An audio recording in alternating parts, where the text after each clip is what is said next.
Hello and welcome to our special coverage of the Russian invasion of Ukraine. I'm Ladi Akiridoluale. The headlines. The Russians have reached the site of the downed U.S. drone as Foreign Minister Sergei Lavrov says the United States is ignoring the fact of Black Sea airspace restrictions. U.S. Secretary of State Antony Blinken says drone incident over Black Sea with Russia is being investigated. And Turkey says it's following the U.S. drone incident in the Black Sea very closely.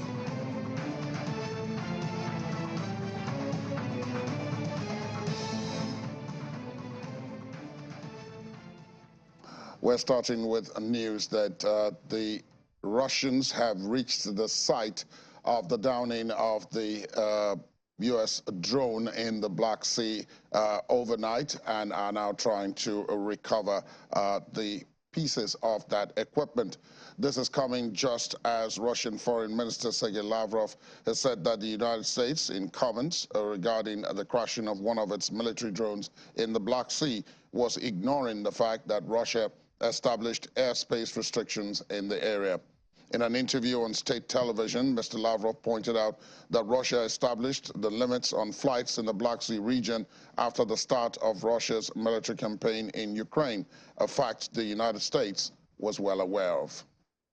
You have heard representatives of the Pentagon and the Joint Chiefs of Staff say that the United States will continue to fly wherever it pleases in accordance with international law.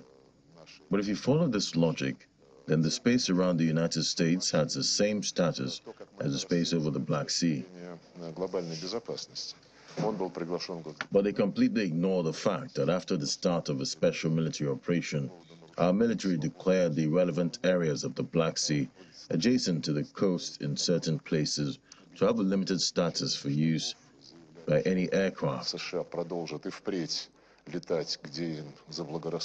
And such defiant ignorance of this objective fact suggests that the American side is constantly trying to look for some kind of provocation to escalate its confrontational approaches. This is bad because they have constantly declared that they are responsible power interested in strategic stability.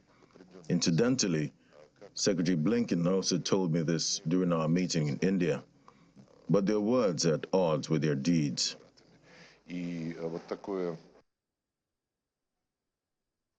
Russian Foreign Minister Sergei Lavrov. Meanwhile, the Defense Ministry spokesman in Russia, Lieutenant General Igor Konashenko, has alleged that the U.S. drone involved in the incident on Tuesday with Russian fighter jets was heading towards the Russian border before it fell into the Black Sea.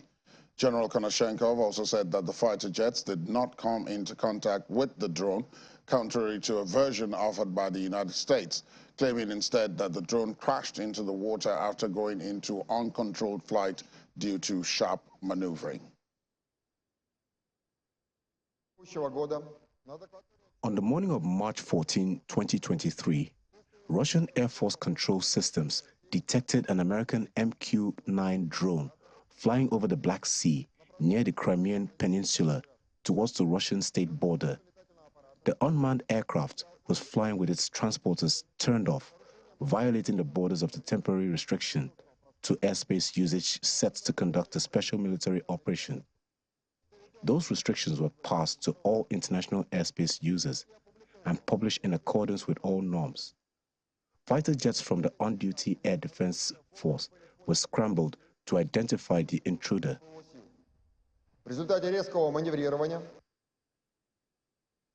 And still on Russian reactions to the downed U.S. drone, the Kremlin says that relations with the United States are in a lamentable state and at their lowest level after Washington accused Russia of bringing down one of its drones over the Black Sea. Dmitry Peskov, a spokesperson to President Vladimir Putin, told reporters that there had been no high-level contacts with Washington over the incident, but said Russia would never refuse to engage in constructive dialogue. We have nothing to add to the statement of the Ministry of Defense. It was quite exhaustive. It describes the circumstances of the incident. As for bilateral relations with the U.S., we know that they are at their lowest point, in a very lamentable state. But of course, each of the countries will defend its interests in dialogue. At the same time, Russia has never refused constructive dialogue and does not refuse it now.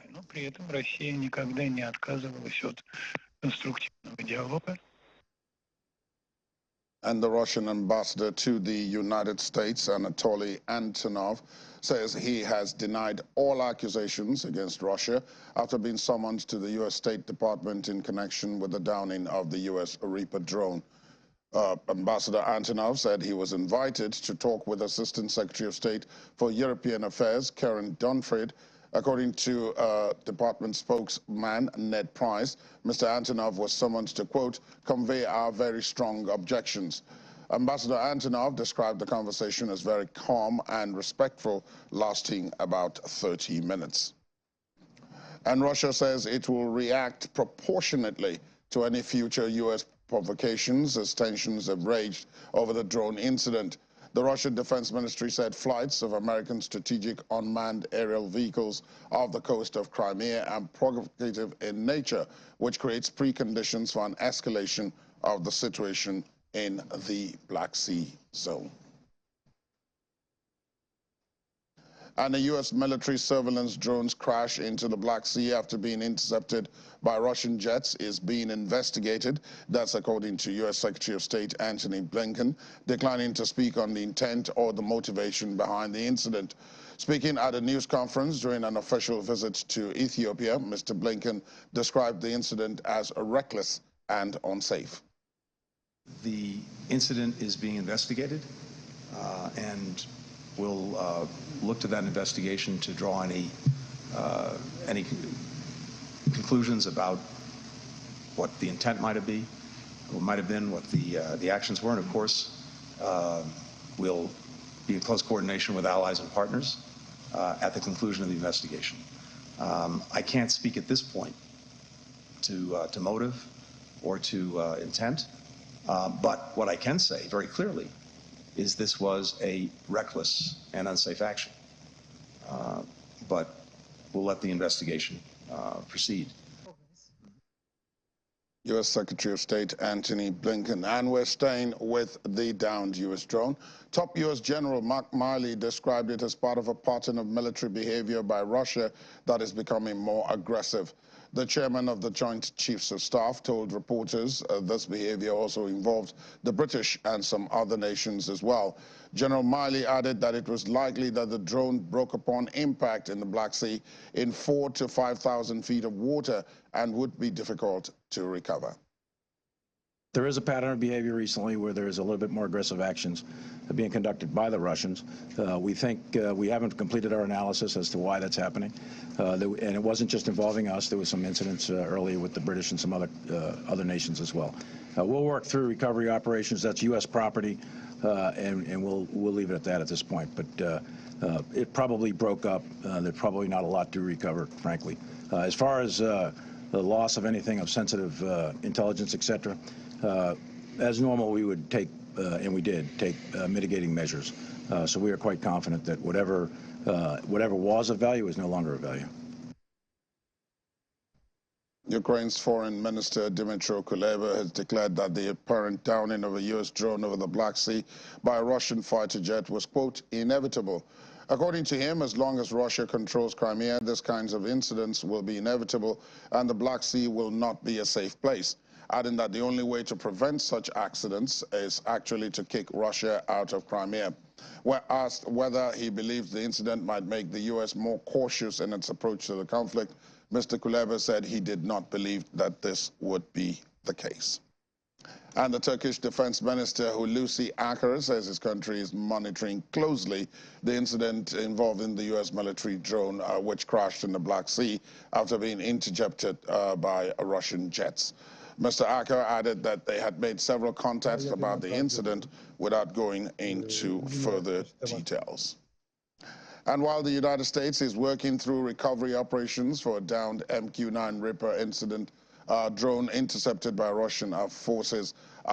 As you've just heard, the Chief of General Staff in the United States has said there is nothing of any intelligence value aboard that aircraft. So let's talk a little bit more with Professor of Public Administration and International Development at Kimep University in Almaty, Kazakhstan, Dennis Soltis. He joins us virtually. Good morning to you, Professor Soltis. Thank you for your time. Oh, good day. Good to see you. How are you? I'm fine, and good to see you too.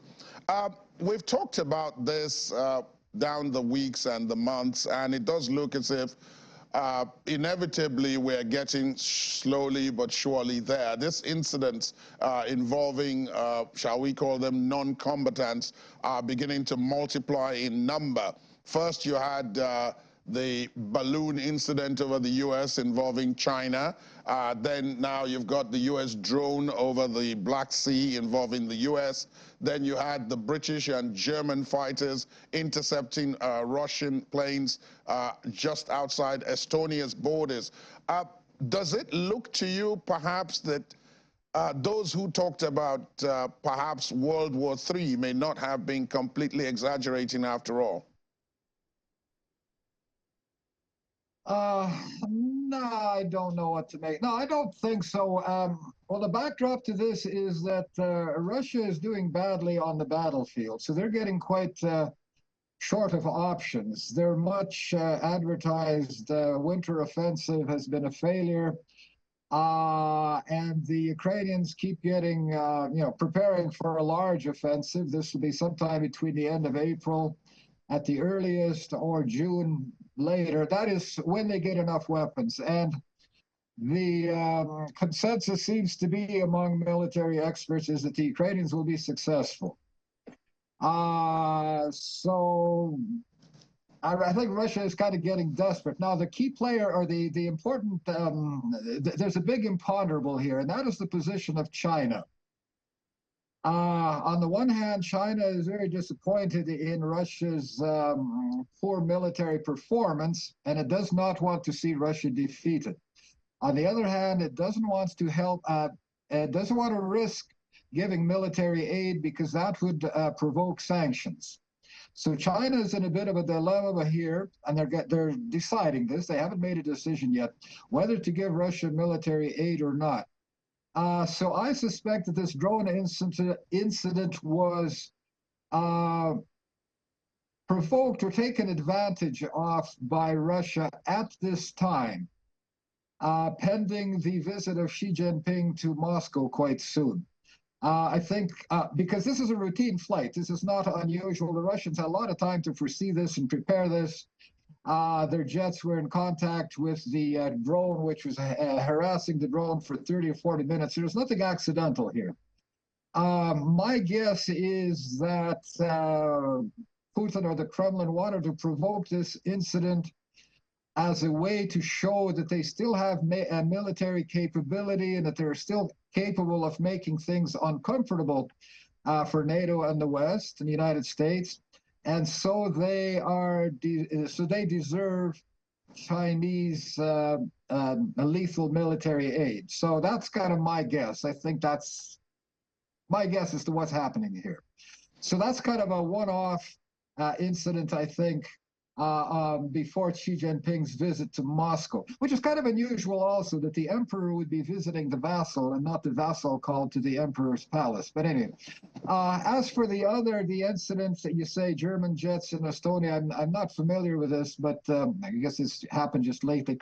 But this is kind of routine also. You know, they play they play these cat and mouse games all the time. So I think it's just kind of an attempt by Moscow to raise the temperature a little bit because, well, they do want to, they're desperate now for a negotiated settlement, but a settlement on their terms. That is that they gets to stay, the Russian army gets to stay where it is. We stay where we are and then we can talk. That's their position. So I think that's my guess as to what's happening here. But I'm not an expert at all in Chinese politics. I don't presume to, know what they're thinking there. Now, but I guess the key question to ask is, with all these incidents, and I understand when you say that some of them are one-off, the others are attempts at escalation and provocation, there is the very real risk that someone is going to make a panic reaction, and then we're going to find ourselves in the middle of a really serious problem. Remember, a while back, the Iranians shut down that civilian airliner that they thought was an attack plane over their airspace, killing several hundreds of people, which they initially denied, but then had to admit subsequently that it was a panic reaction by someone in charge of air defenses.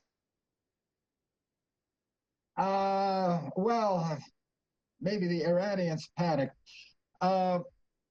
As I understand it, the Pentagon's position is they're trying to kind of de-emphasize this. Their official position is that this might have been pilot error or human error. So they're kind of downplaying this. So the Americans are not reaching the panic button. But I suppose the broader issue here is if China does decide to send lethal weapons, this is going to prolong the war in Ukraine, and with all of its consequences. And gradually, yes, China will be getting, involved, dragged in. Now then we have problems of, prestige, the so-called democratic camp against the so-called authoritarian camp. Neither side can sort of afford to blink first. So if this continues along that trajectory, this won't be so unexpected. It'll be actually more expected, I think. Well, I hope, I guess, that, things will cool off for the moment. I think everybody's waiting to see, there is, a lot of tension and uncertainty. I think everybody's kind of waiting to see how the Ukrainian offensive will, what result it'll have this spring. That will clear, I think it'll clear things up one way or the other quite a bit. If the Ukrainians are successful, and probably they will be, then China might decide, well, we should back away here because the Chinese wouldn't want to be seen to be associated with a loser. So that in a better scenario, I think, that would be a better scenario, a military victory for Ukraine and China sort of backing down. Now, there's speculation as to what's the purpose of Xi Jinping's visit to Moscow, and two possibilities, I guess. One is that they will jump in with both feet and reaffirm their alliance and military support for Russia, or the other is the opposite, in that they will advise Putin to wind down the war somehow. So I think, China is the country that's holding the cards right now. Indeed, when you mentioned China and holding the cards, it would appear that that's not only in Ukraine.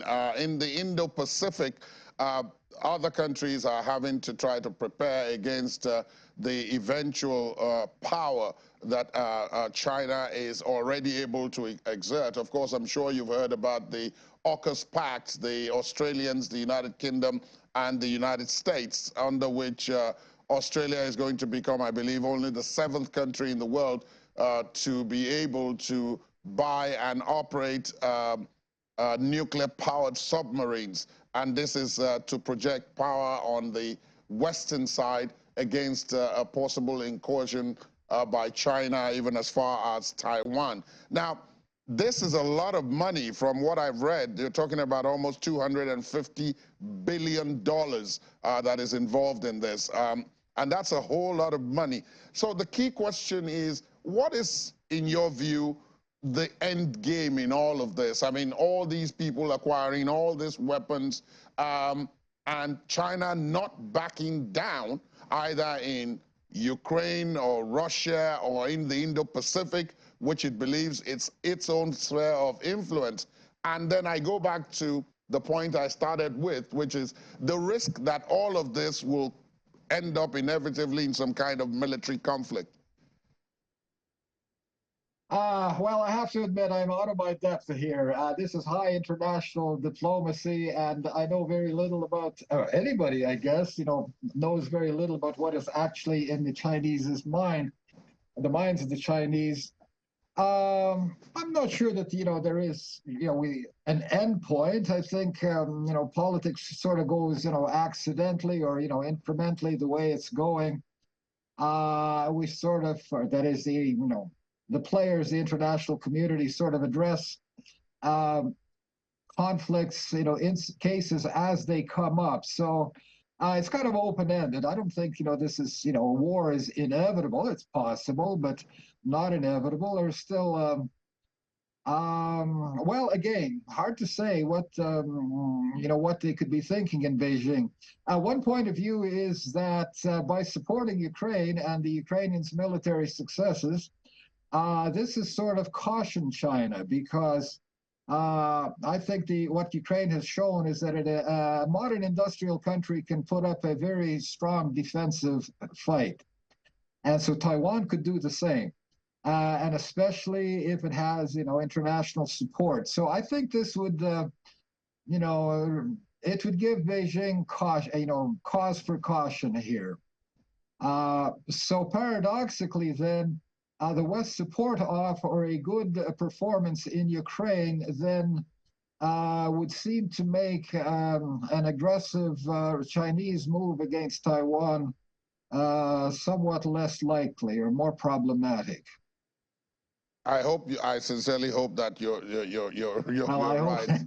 I hope you're right, Professor Soltis. But I hope I'm right too. I must ask you a final question, which is that the countries in the region where you are located, Kazakhstan and the others, the various stands and so on, seem to be bystanders or spectators, perhaps interested spectators, nevertheless, in all of this. How are they receiving all this development, shall we say? How do you think they're receiving all of this? Because I remember in the recent past you had told me that, many of them have taken the opportunity to break free of Russia's grip. But now this has gone beyond Russia. This involves a number of other players, perhaps with whom they're not completely familiar. Well, I'll back up on what I said earlier, because now in view of the Western sanctions, trade has actually increased now between Russia and Kazakhstan and maybe some of the other countries. So on the one hand, these countries are, getting worried about, Russia's assertiveness, but on the other hand, trade relations, volume of trade keeps increasing. It's a very mixed picture. There's some rhetoric by, some quarters in Russia that, Kazakhstan is next, that they have pretensions against Kazakhstan. So Kazakhstan and the Central Asian countries, I think, are still trying to balance. Russia also now is trying to get a stronger control of the Central Asian gas pipelines, to control the upstream supply, although this comes into conflict with Chinese interests. So it's all, kind of a very open-ended game. So the Central Asians are sort of, well, they're in between these two big countries, China and Russia, and they're trying to do their best to balance. And I think their instinct is, well, yes, just to kind of, wait to see what happens, I guess. They're small players, they're small countries militarily. So I guess all they can do is just try to be careful and not to be provocational somehow and go with the flow. I guess that's about as much as they could do. Indeed, Professor Dennis Soltis, as always, thank you for your interesting perspective, deep analysis of the situation. Hope to talk to you soon. Do stay safe, my friend. My pleasure. Be healthy. Thank you. And after the break, Turkey will continue discussions on extending the Black Sea grain export deal. Details in a moment. Please stay on with us.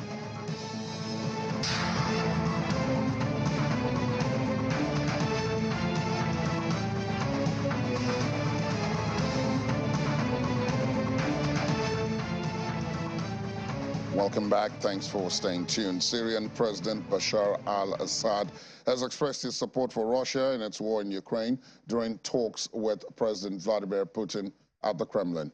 In a televised meeting, Mr. Assad said Russia was fighting neo-Nazis and old Nazis in Ukraine.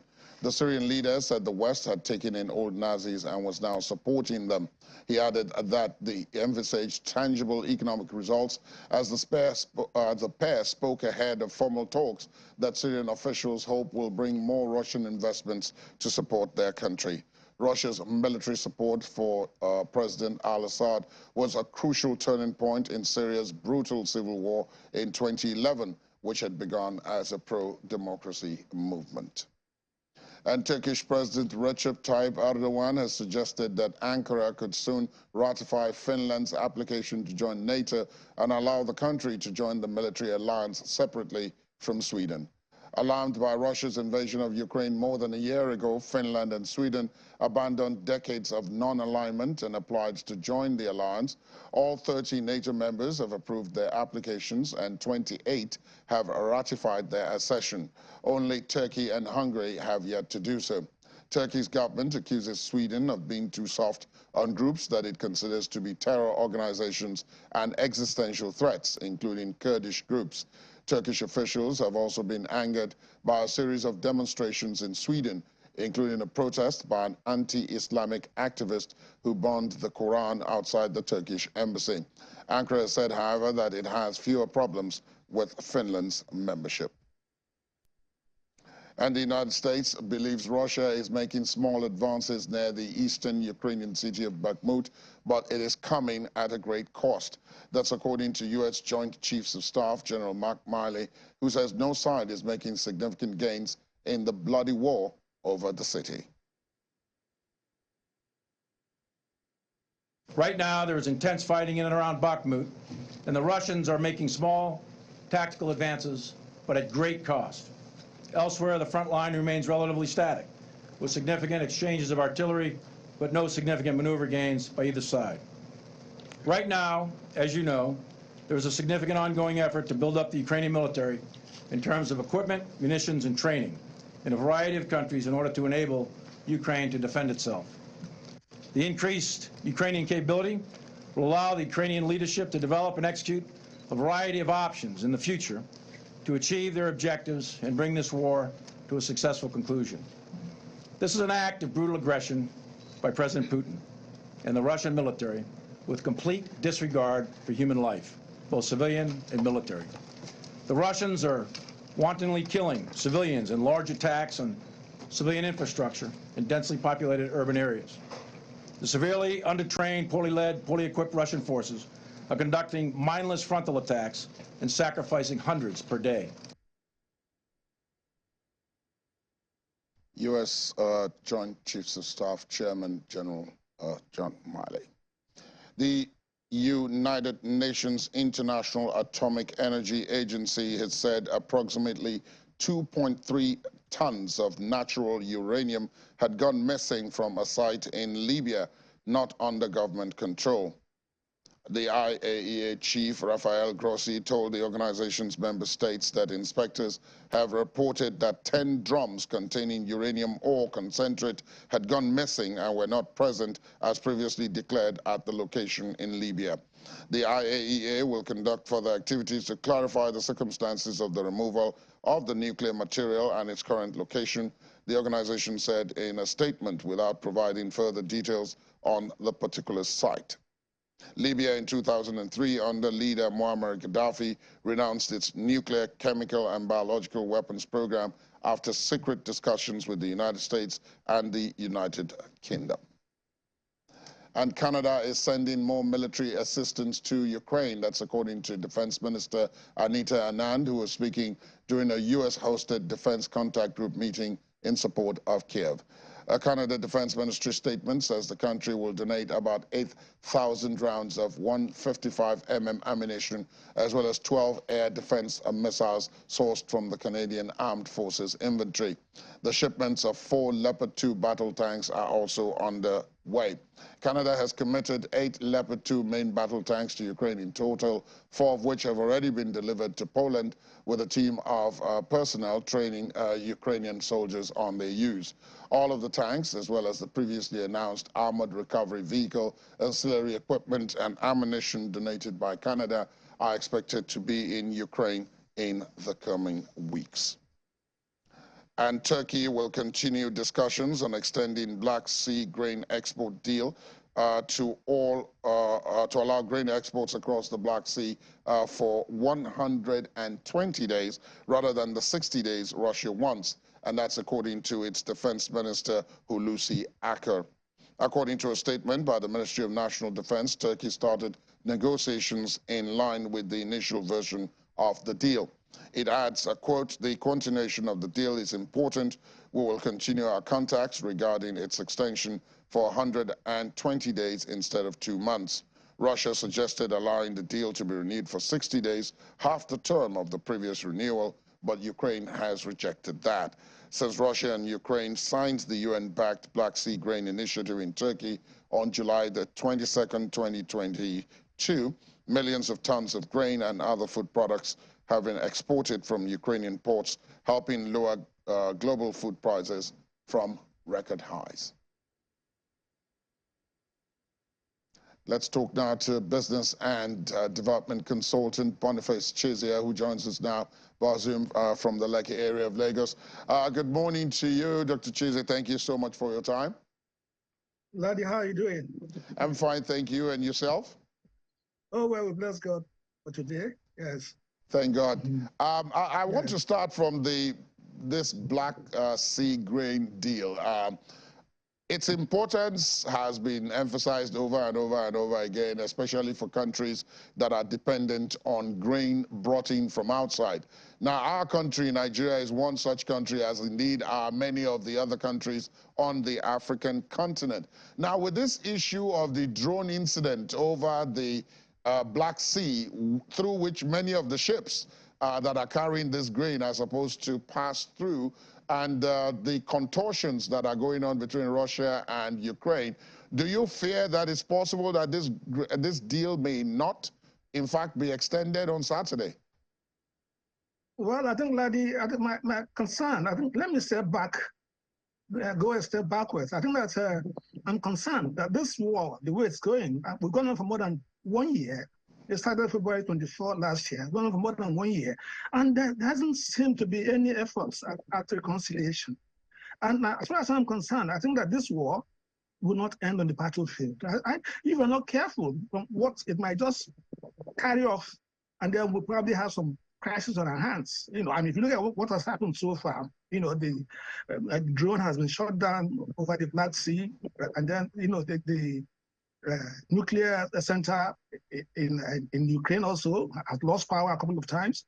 But just one little mistake, and we'll have a major crisis on our hands. I think that this is a major concern. I think we should state it clearly here that you know, no effort, or people are just lining up. Syria is just supporting Russia today. You just told us in the news, and that's not the way forward. I think we want to look for statesmen, look for people that will come and say, look, let's broker peace. What's happening now is not good enough. Now, coming back to what you just said, you know, I think that now that's the danger signal. You know, so Russia shoots down American drone over the Black Sea, and that could be a major crisis. Now, one of the relays we've had, you know, in terms of economies around the world, in terms of supply chain disruptions, is some of these palliative arrangements that have been made, you know, to make sure that you know, as part of what is happening, that some supplies are still extended, you know, to where they're critically needed. And like really observed, you know, if you look at what's happening around here, look at the cost of bread, look at cost of everything, look at inflation, look at productivity around the world, you know, and you look at unemployment, and you say to yourself, you know, what is happening now is not good enough. So I think that it's not a good omen. I think it's something that we should all be concerned about. I think that we better be looking for statesmen that will step in and broker peace. I don't know why someone like either the Pope, for instance, you know, some people with some moral authority should persuade to step matter. What's happening now is not good enough for the world. Now, let's look at some of the other, shall we say, unintended consequences that have come out of this. Just a couple of days, our business desk here in Channels was giving me the lowdown about how the collapse of the Silicon Valley Bank, has created problems and may create further problems, even, which may stretch even as far as Nigeria, because it turns out that some of our startups had some money, invested directly or indirectly in that institution. And how did this come about? Higher interest rates meant that the money that that institution had invested, was now very, very, very, very low in terms of value. It wanted the money back because people started wanting their own money they kept with them. And then suddenly there was a run, and then before you knew it, the bank collapsed. Now, several of such situations have arisen in different parts of the world. And do you think that we are insulated from this, perhaps unintended, by the fact that we are not completely connected to the international economic circles, if indeed we are not? Well, first of all, I think that the collapse of this bank is a calamity. It's something that happened that we should be of concern. It's within 2 days, and a bank that has been there for about 40 years simply collapsed, and that would be the second largest bank in America to fail. And also, what that tells us, the message we must get clearly from this is the fact that most of these things are fragile. So a little. It tips over, and you have a major crisis on your hands. Now, this bank has just failed, and then people have lost their monies. And like you just observed in your presentation, because you have all these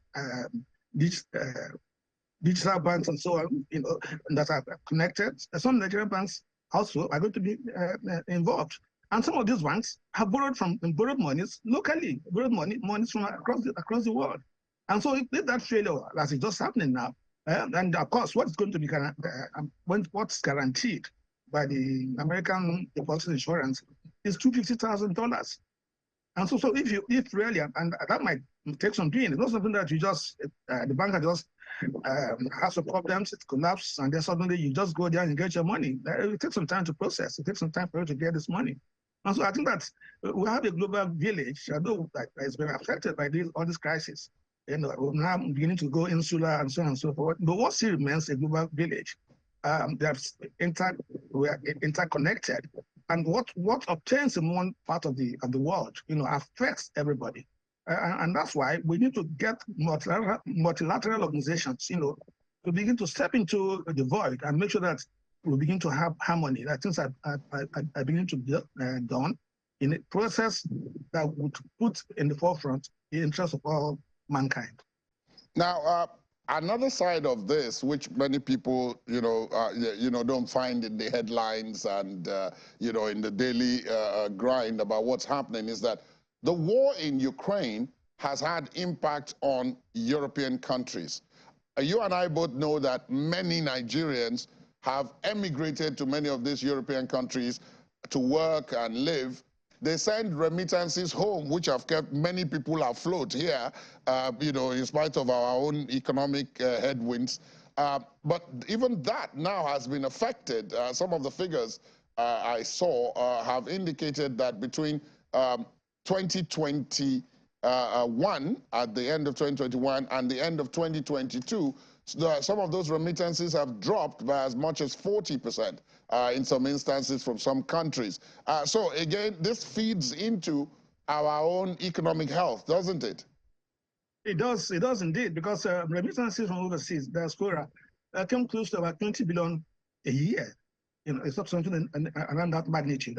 It goes without saying that if you have a crisis and you have unemployment and you have inflation, and then people are having difficulties making ends meet, and then you don't, what you send in terms of remittances home are things in excess of your immediate needs and requirements.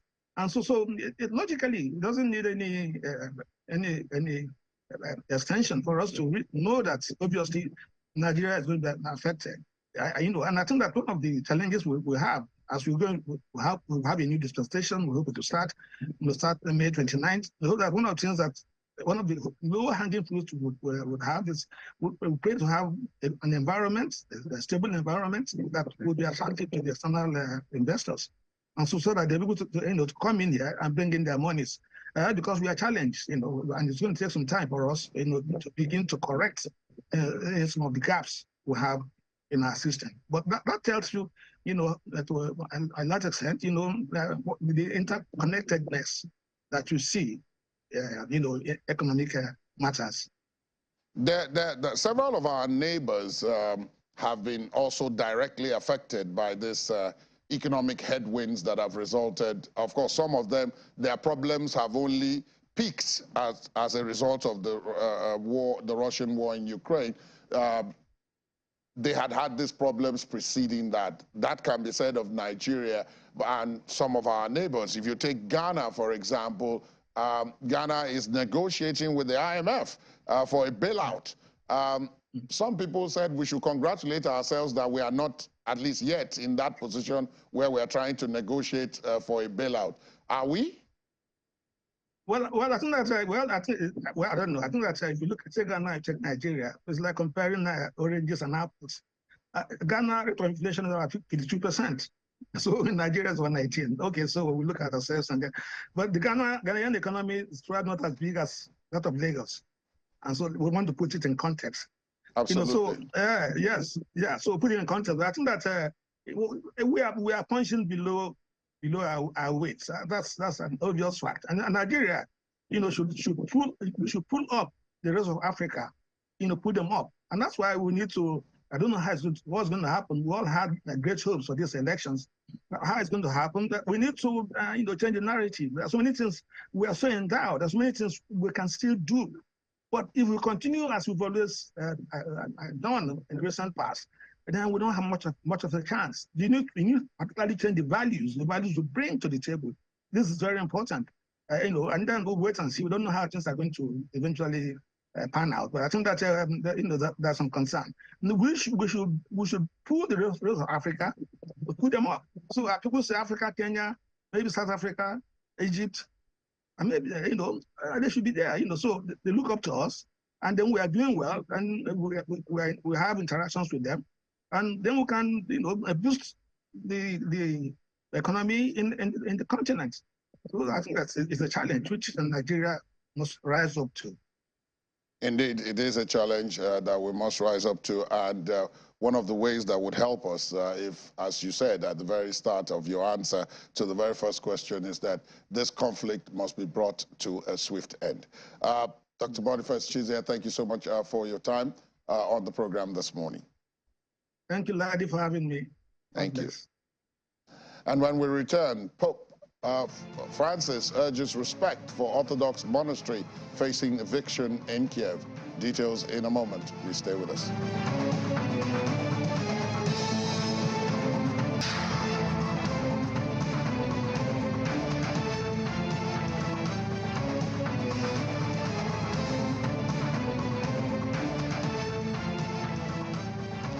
Welcome back. Thanks for staying tuned. Our business correspondent, Laddie Williams, is here. Morning, Laddie. Good morning. The International Energy Agency says Russia's oil export revenues fell sharply in February. Yeah. Do we say that's expected? Yeah, expected. Some would not expect it because we know how other people have been taking advantage. Buying, so this is new data, and it's showing signs that we're beginning to see cracks with exports of Russian oil due to the bans and the oil price cap. That $60 price cap, and logistics. Seaborne oil. There's a ban on that too, seaborne Russian oil. So all of that is starting to feed into exports, and we've seen that revenue drop gradually. Even though some experts still say they've been quite resilient with all the sanctions. But this is a sign that obviously the West and the allies they want to see. They want to see the revenue come down so that they cannot fund the war. War, but, absolutely. At the end of the day, they're still able to maneuver some of these sanctions and still, get some of their products out there. But it looks like it's getting tougher, at this point. Looking at the February, the revenue they received in February for oil sales. So that already is showing pointers to what's to come. It's still, early days in 2023, but we know that Russia is still trying to get some of their own objectives, right now, because they have demands at this point with that, Black Sea grain initiative. So they still have a lot to do at this time, but we're still watching them. We're still seeing a lot of volatility, in the oil markets at this time. We see oil prices reacting to the whole banking contagion risk, and what's happening with Russia. So at the end of the day, we're still seeing volatility in that market, but this is showing us that revenue is being sapped at this point. Remains to be seen what happens next month. We'll still keep tracking that data, but obviously the West will be celebrating at this news. Yeah, but then we will not at this one that I'm about to talk about, which is that grain prices are going up, perhaps as a result of a great deal of uncertainty following this drone incident. That Black Sea is where all these ships carrying this much-needed grain are supposed to pass through. And now there's tension in that area. There's a lot of tension, and we see that already, enter the prices there. We see Chicago corn futures, that rose about 0.2% to $6.27 for 3/4 of a bushel. Seeing wheat prices, but a marginal drop for wheat prices. Still a lot of volatility in that market because of uncertainty, with the deal. We're actually there. We're almost there. Saturday. I mean, Saturdays, even though we got that 60-day extension, we still need a firm renewal, and we've not heard... that introduces some level of certainty. Exactly. So we've not heard anything from, Russia yet, but we know Russia have needs, and we don't know if those needs will be met, and we don't know what Russia's going to do if those needs are not met. So we're still watching, and at the end of the day, the risk is still high. Analysts I spoke to, yesterday, said that the risk of food crisis in Africa still, quite high at this point. Even though, Africa should be looking for ways to, diversify at this point, where they get their wheat, maybe try and grow, some of these products so that you don't have to rely on deals like this, that if it doesn't go through, then what happens? How do we get wheat? And because there's no plan B. Too. There's no plan B at this point. So it's quite tough. We're still watching, hoping, fingers crossed, to see if there's an extension, for the deal. And now, I mean, in all this uncertainty and risk, naturally, currencies are headed towards safe havens. Yeah, safe havens right now, because at the end of the day, we've seen the whole bank contagion risk right now. Yeah, I was talking to Boniface Chize about the SVB bank. Yeah, so that's still, weighing. The market is not, quite pushed that aside. Exactly. Then we now had Credit Suisse again. Right. I mean, that was an even bigger one. A bigger one. So it just, one of the big investors, that's for Credit Suisse, that's the Saudi National Bank, said that at this time they're not looking to, put any more funds into Credit Suisse. And the markets took that. And we saw the Credit Suisse share price that plunged about 30%, big drop. And that, spread through the banking industry, global markets. And we saw other countries too, their banking stocks were also dropping at the same time. So it's still that contagion risk. But, this morning, we got that breaking news that the Swiss government central bank is going to loan them some funds, about $54 billion. So now the share price is headed back up again, about 30 or about 40%, this morning. So it's a lot of volatility. Uncertainty. Tomorrow we don't know which story will come up again, and maybe the share price might go down again, and the whole contagion risk starts. Because yesterday we saw major markets, drop because of that negatively to that Credit Suisse story. So still early, they're still watching. Everyone's still quite cautious, in the markets right now. Nobody's, the bulls are holding on, at this time, because you don't know the next story that's going to come out. Yes. And speaking about the next story, Nigeria's inflation rate has gone up. Yeah. as expected, even though some analysts were expecting some kind of, drop for February. Even though I don't know how. How? We had currency problems. Yeah. We had fuel problems. Exactly. And then the elections were there. Lots of shutdowns. Yeah. Safety issues. So there was a lot, and it was expected it was going to rise, and we saw that rise for February, and almost 22%. A lot of people were having to buy naira, because of the cash scarcity, and we know how a lot of people have suffered, because of this policy. So at the end, they were seeing core inflation though for month to month that declined, because of business activities were muted. Right. Because of the election. So that's the only positive side to the whole equation. That's for core inflation. But at the end of the day, inflation is really high right now, 17-year high, and we have the MPC meeting next week.